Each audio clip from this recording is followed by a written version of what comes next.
Bhavna Sahani and I'm back with the new video for class 10th and in this video हम जो आपका chapter है the rise of nationalism in Europe उसके topic 1 के question answers करने वाले हैं।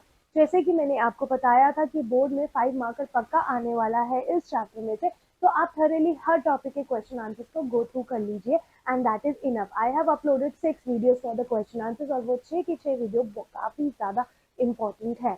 So let's get started with the topic 1, important questions of the rise of nationalism in Europe.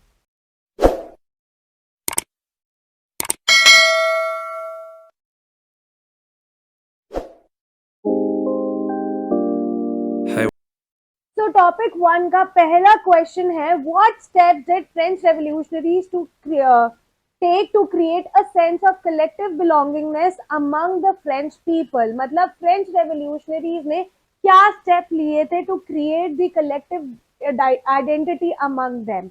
या फिर फ्रेंच रेवोल्यूशनरीज ने एक यूनाइटेड कम्युनिटीज जो थी सिटीजन की वो कैसे बनाई थी? तो ये क्वेश्चन है। तो आपका ये 9th स्टैंडर्ड का चैप्टर जो है फ्रेंच रेवोल्यूशन, आप उसमें से रेफर करेंगे। जो आपका टॉपिक 1 है इस चैप्टर का, उसमें मैंने आप लोगों को ऑलरेडी बताया था कि पिछले साल फ्रेंच रेवोल्यूशन में जो जो रिजल्ट आया था वो सब इसमें आएगा। तो फ्रेंच रेवोल्यूशन के टाइम में अलग अलग मेजर्स और प्रैक्टिसेस इंट्रोड्यूस किए गए थे जिसकी वजह से लोगों के अंदर सेंस ऑफ कलेक्टिव बिलोंगिंगनेस आया था। ठीक है, कौन सा आइडिया इंट्रोड्यूस किया था? ला पित्राए और ला सिटियोन का। ठीक है, the fatherland and the citizen का एक आइडिया इंट्रोड्यूस किया था जिसके अंदर लोगों के अंदर आया था that we should all have equal right under the constitution. New tricolour French flag को चूज किया गया था। ठीक है, a new French flag the tricolour was chosen और उसको फॉर्मल रॉयल स्टैंडर्ड से रिप्लेस किया गया था। ठीक है, स्टेट जनरल किसने इलेक्ट करी थी? एक्टिव सिटीजन्स ने। और स्टेट जनरल में जितने भी लोग इलेक्ट हुए थे they were together known as the National assembly.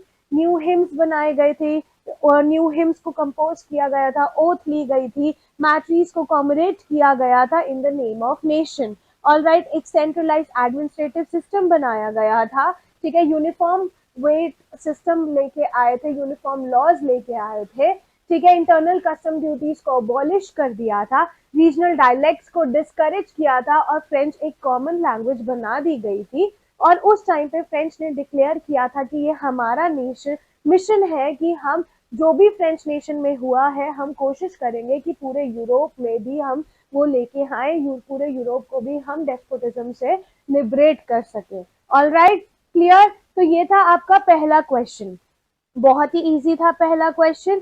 All right, next question है, how did French Revolution inspire Europe? French Revolution से पूरा यूरोप कैसे इंस्पायर हुआ? या फिर what happened when the news of revolutionary events in France reached the different cities of Europe? तब क्या हुआ था जब फ्रांस में जो भी रेवोल्यूशन हुआ था उसकी न्यूज पूरे यूरोप में स्प्रेड हुई थी? या फिर फ्रेंच पीपल ने कहा था कि ये हमारा मिशन और डेस्टिनी है कि जो भी फ्रेंच नेशन में हुआ है हम पूरे यूरोप को भी में भी वही करेंगे, पूरे यूरोप के लोगों को भी लिबरेट करेंगे from despotism. Comment on this. ठीक है, तो फ्रेंच रेवोल्यूशनरीज ने डिक्लेयर किया था कि ये हमारा मिशन है, हमारी डेस्टिनी है हमारे फ्रेंच नेशन की कि हम पूरे यूरोप को लिबरेट करेंगे फ्रॉम डेस्पोटिज्म। ठीक है, एंड फ्रेंच रेवोल्यूशनरीज ने क्या किया?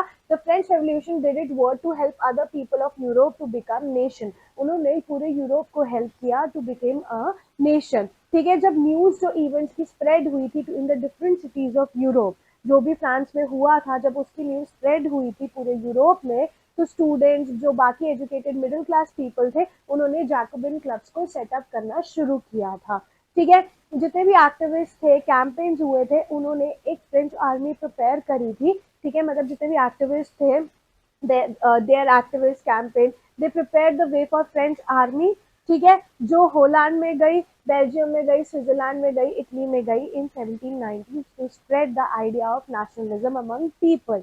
ठीक है, and with the outbreak of revolutionary war, French army ने क्या किया? They began to carry the idea of nationalism abroad, मतलब फ्रांस से उसको बाहर लेके जाने लगे इस आइडिया को। ऑल राइट, तो ये था question 2, again very easy. Next आता है, right a brief note on Napoleon bringing back monarchy in France. अब जैसे कि हमने पढ़ा था कि नेपोलियन वापस मोनार्की लेके आया था फ्रांस में और डेमोक्रेसी को खत्म कर दिया था, इवन दो वो बहुत ही एफिशिएंट और रैशनल लॉज भी लेके आया था। तो within the wide territory that come under his control, Napoleon set introducing many of the reforms that had already introduced in France. तो नेपोलियन ने क्या किया, काफी सारे ऐसे रिफॉर्म्स लेके आया जो ऑलरेडी फ्रांस में इंट्रोड्यूस हो चुके थे। ठीक है, अब वो मोनार्की भी वापस लेके आया था, तो उसने क्या किया, when he brought back monarchy, तो फ्रांस में उसने डेमोक्रेसी को डिस्ट्रॉय कर दिया। राइट, बट जितने भी लॉज उसने बनाए थे बहुत ही ज्यादा रैशनल और एफिशिएंट थे। राइट, तो जो चेंजेस वो लेके आया था टेरिटरी में, मतलब जो एफिशिएंट और रैशनल लॉज नेपोलियन लेके आया था टेरिटरी में, उसको बोला गया था नेपोलियनिक कोड ऑफ 1804 या फिर civil code of 1804। All right, then let's come to the next question.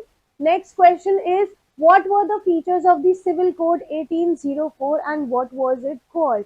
मतलब जो नेपोलियनिक का कोड था 1804, उसके क्या फीचर्स है, तो आपने ये बताना कि क्या क्या लॉ लेके आया था वो, और उसको और क्या बोला जाता है।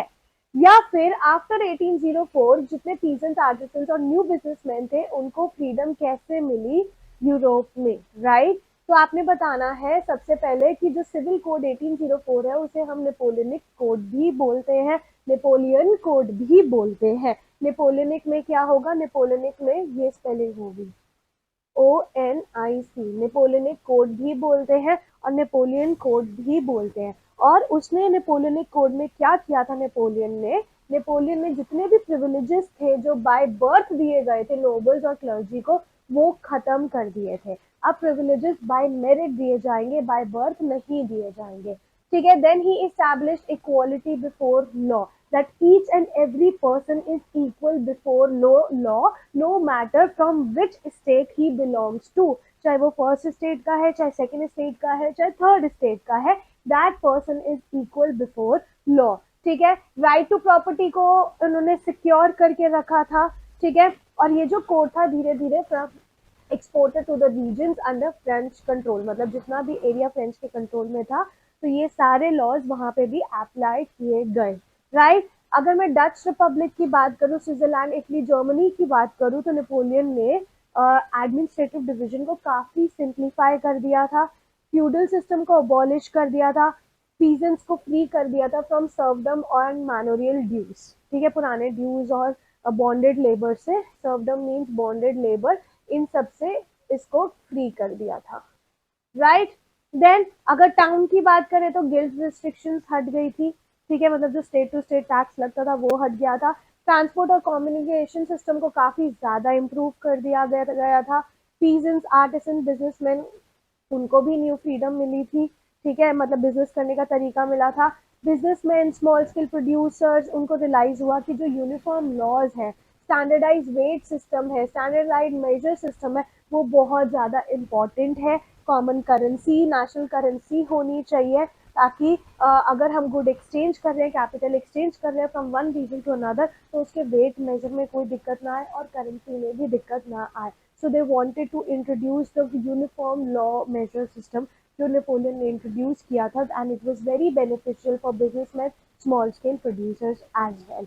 ठीक है, फिर उसके बाद नेक्स्ट क्वेश्चन आता है, state a few drawbacks of Napoleonic code, मतलब जो नेपोलियनिक कोड था 1804 का, उसके डिसएडवांटेजेस क्या है, या what were the reactions of the local population to the French rule in the areas they conquered. मतलब जो लोकल पॉपुलेशन था अंडर फ्रेंच रूल, उनका क्या रिएक्शन था जब नेपोलियनिक ने उसको कॉन्कर करा था फ्रांस को। ठीक है, या फिर why various confederation like Holland, Milan started feeling increasingly hostile towards the Napoleonic code of 1804। तो कुछ कॉन्फेडरेशन थी, हो जैसे होलैंड हो गया, मिलान हो गया, तो वो बहुत हॉस्टाइल क्यों थे, why they were against the Napoleonic code of 1804। तो अगर मैं बात करूं नेपोलियन की, तो फ्रांस में जो रिएक्शन था पॉपुलेशन का कि जब नेपोलियन आया था, तो जो लोकल पीपल थे फ्रांस के, दे हैव मिक्स्ड रिएक्शंस। ठीक है, over French rule by Napoleon. ठीक है, इनिशियली अगर मैं होलैंड की बात करूँ, स्विट्जरलैंड की बात करूँ, ब्रूसेल्स, मेन्स, मिलान, वॉर्सो, ठीक है, तो फ्रेंच आर्मीज ने क्या किया था, बहुत अच्छे से उसको वेलकम किया था। They welcomed as him as the harbinger of the liberty. ठीक है, बहुत अच्छे से नेपोलियन को वेलकम किया था। बट जब अच्छे से उन्होंने वेलकम किया, बट काफी ही जल्दी वो उसके अगेंस्ट हो गए, बिकॉज ये क्लियर हो गया कि जितना भी न्यू एडमिनिस्ट्रेशन आया है जो काफी अच्छा है, वो एडमिनिस्ट्रेशन तो अच्छा है लेकिन रूलर अच्छा नहीं है, हमारी पॉलिटिकल फ्रीडम छीन ली जाएगी। ठीक है, और कुछ ड्रॉबैक्स भी हुए नेपोलियन के आने पे।